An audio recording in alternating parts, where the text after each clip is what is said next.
Hello people, welcome back to our channel Shweta Jadhav 03.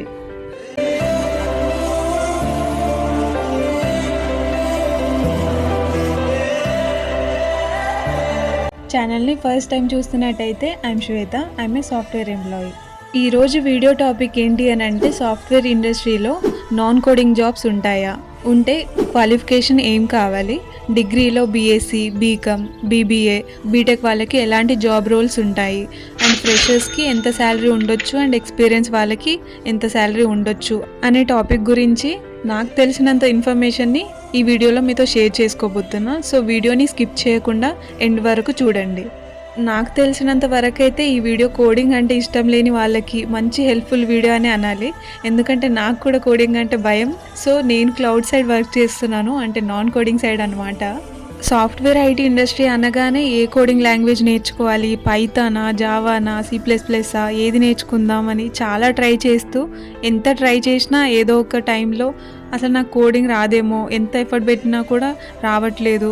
మాకు coding కాకుండా content writing, teaching, UI/UX design మీద interest ఉంది. ఈ స్కిల్స్తో software side రావచ్చా అనే డౌట్ కూడా ఉంటుంది కదా, లైక్ ఆపర్చునిటీస్ ఉంటాయా లేదా అని. అండ్ నాన్ కోడింగ్ రోల్స్ ఇంకా ఏమేమి ఉంటాయి అన్నది ఈ వీడియోలో క్లియర్గా ఎక్స్ప్లెయిన్ చేస్తాను. మోస్ట్ ఆఫ్ ది పీపుల్కి తెలిసే ఉంటుంది, బట్ కొంతమందికి తెలియకుండా కూడా ఉండొచ్చు కదా. సో వాళ్ళకి హెల్ప్ అవుతుందేమో అని వీడియో చేస్తున్నాను. ఫస్ట్ ప్రాజెక్ట్ మేనేజ్మెంట్, అంటే project manager, business analyst, scrum master, ఇంకా ప్రోగ్రామ్ మేనేజర్, ఇలా డిఫరెంట్ రోల్స్ ఉంటాయి. డిగ్రీలో బీఎస్సీ, బీకామ్, బీబీఏ చేసిన వాళ్ళకి business analyst or project manager roles అనేవి సాఫ్ట్వేర్ ఇండస్ట్రీలో ఉంటాయి. ప్రాజెక్ట్ మేనేజర్కి ఎంట్రీ లెవెల్ శాలరీస్ అయితే 10 to 15 LPA వరకు ఉంటుంది. అండ్ ఎక్స్పీరియన్స్డ్ వాళ్ళకైతే 25 to 35 LPA వరకు ఉంటుంది. ఆర్ ప్రాజెక్ట్ని బట్టి ఇంకా ఎక్కువ కూడా ఉండొచ్చు. బిజినెస్ అనలిస్ట్కి ఎంట్రీ లెవెల్ పొజిషన్కి అయితే 6 to 8 LPA వరకు ఉంటుంది. మిడ్ లెవెల్ ప్రొఫెషనల్కి 12 to 18 LPA వరకు ఉంటుంది.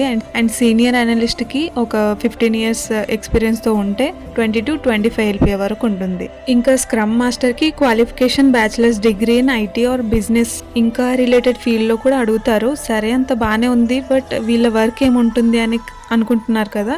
సో స్కిల్స్ ఏం కావాలి అని అంటే ప్రాజెక్ట్ టైమ్ లైన్స్ని మెయింటైన్ చేస్తూ ప్రాజెక్ట్ని ఆన్ టైంకి డెలివర్ చేయడం, business goals ensuring, strategy design, stake హోల్డర్స్తో అండ్ డెవలప్మెంట్ టీమ్తో కనెక్ట్ అయ్యేలా చూసుకోవడం, అండ్ బిజినెస్ ఇంప్రూవ్మెంట్ అనాలిసిస్ చేయడం, ఇలాంటి వర్క్ అండ్ రెస్పాన్సిబిలిటీస్ ఉంటాయి.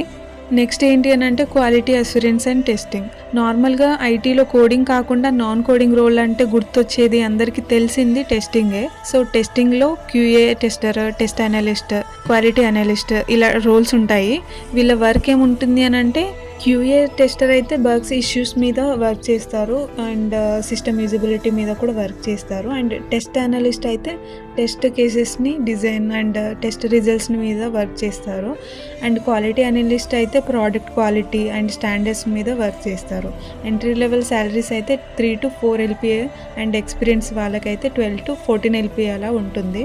అండ్ క్వాలిఫికేషన్స్ అయితే bachelors degree. Next security and complains team. So మనం కంప్లీట్గా కోడింగ్ని అవాయిడ్ చేయాలి అని అనుకుంటున్నాం అని అంటే సైబర్ సెక్యూరిటీ అనలిస్ట్ రోల్ ఉంటుంది. మేము బీటెక్ చేసేటప్పుడు అయితే బ్రాంచెస్లో ECE, EEE, civil, mechanical, CSE ఇలా ఉండేవి. బట్ ఇప్పుడు రీసెంట్ కరికులమ్స్ బ్రాంచెస్లో AI, ML, information technology and cyber security అని ఇలా ఇవన్నీ యాడ్ చేశారు. సో మీరు బ్రాంచెస్ తీసుకునేటప్పుడే ఇనీషియల్గానే అన్నీ ఎక్స్ప్లోర్ చేసి తీసుకుంటే బెటర్. ఎందుకంటే ఫ్యూచర్లో మొత్తం ఆర్టిఫిషియల్ ఇంటెలిజెన్స్, ఈ సైబర్ సెక్యూరిటీ వీటి మీదనే ఉంటుంది. So cyber security analyst work ఏముంటుంది అని అంటే system protection and threats attacks analysis గురించి ఉంటుంది. అండ్ ఎంట్రీ లెవెల్ శాలరీ అయితే 3 to 5 LPA వరకు ఉంటుంది. అండ్ ఎక్స్పీరియన్స్ వాళ్ళకైతే 12+ ఉంటుంది. అండ్ నెక్స్ట్ ఏంటి అని అంటే user experience and design, UX design, UI design and user researcher roles ఉంటాయి. వర్క్ ఏముంటుంది అని అంటే user behaviour, user flows, visual design చేయడం, ప్రోడక్ట్ ఇంటర్ఫేసెస్ గురించి అండ్ యూజర్ నీడ్స్ని, ప్రిఫరెన్సెస్ గురించి రీసెర్చ్ చేయడం. ఎంట్రీ లెవెల్ శాలరీ అయితే 3 to 6 LPA ఉంటుంది. అండ్ సీనియర్ లెవెల్ ఎక్స్పీరియన్స్ అయితే 10 to 20 LPA వరకు ఉంటుంది. ఇఫ్ మీకు coding knowledge like HTML, CSS, JavaScript వీటి మీద మంచి నాలెడ్జ్ ఉంది అని అంటే UX ఇంజనీర్ రోల్స్ కూడా ఉంటాయి. నెక్స్ట్ వచ్చేసి డేటా అనాలిసిస్ అండ్ మేనేజ్మెంట్. ఇందులో మనకు data analyst and business intelligence analyst అనే రోల్స్ ఉంటాయి. సో వర్క్ వచ్చేసి decision on data transfer, product and డాష్బోర్డ్స్ని డెవలప్ చేయడం అండ్ ఫ్యూచర్ స్ట్రాటజీస్ గురించి వర్క్ చేయడం అలా ఉంటుంది. అండ్ క్వాలిఫికేషన్ అయితే bachelors degree in computer science, business analyst and statistics అలా ఉండాలి. అండ్ ఎంట్రీ లెవెల్ అయితే 3 to 8 LPA వరకు ఉంటుంది. అండ్ ఎక్స్పీరియన్స్ ఉంటే 15 to 25 LPA వరకు శాలరీ ఉంటుంది. Next marketing, customer relations management. Marketing అయితే మ్యాక్సిమం అందరికి తెలిసే ఉంటుంది. రోల్స్ వచ్చేసి product marketer, customer manager and technical supporter అలా ఉంటాయి. దీనికి క్వాలిఫికేషన్ అయితే business side and management side degree చేస్తారు కదా. అండ్ MBA చేసిన వాళ్ళకైతే ఆపర్చునిటీస్ ఉంటాయి. సో ఎంట్రీ లెవెల్ శాలరీ అయితే 3 to 5 LPA వరకు ఉంటుంది. అండ్ ఎక్స్పీరియన్స్ వాళ్ళకైతే 20 to 25 LPA వరకు ఉంటుంది.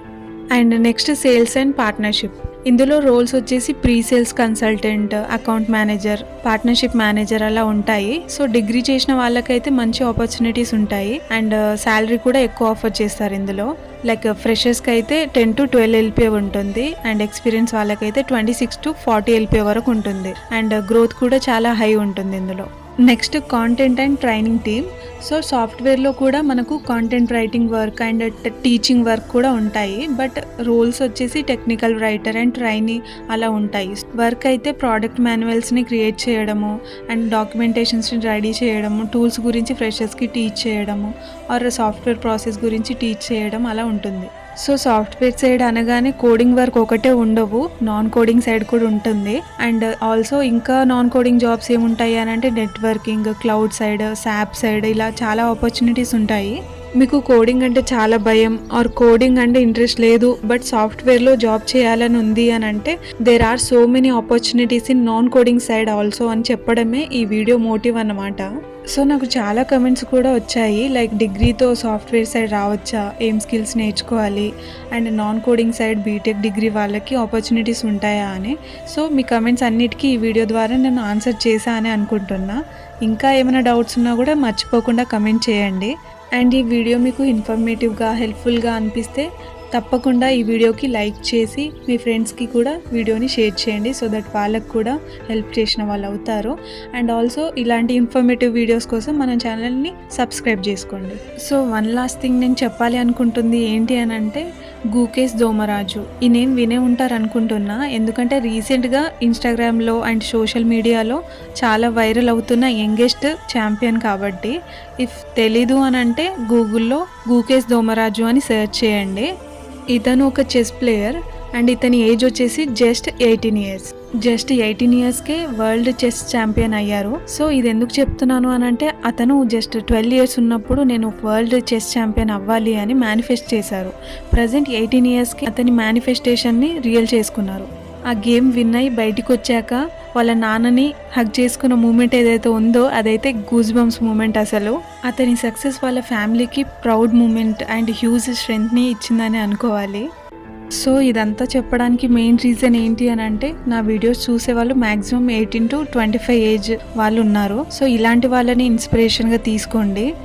మన లైఫ్లో ఏ స్టెప్ వేస్తున్నా దాని మీద 100% ఎఫర్ట్ పెట్టి కన్సిస్టెంట్గా ఉండి ఎన్ని ఫెయిల్యూర్స్ వచ్చినా మన మీద మనకు నమ్మకం పెరగాలి. ఏదో ఒక రోజు మనం సక్సెస్ అవుతాము, ఆ కెపాసిటీ మనకు ఉంది అని.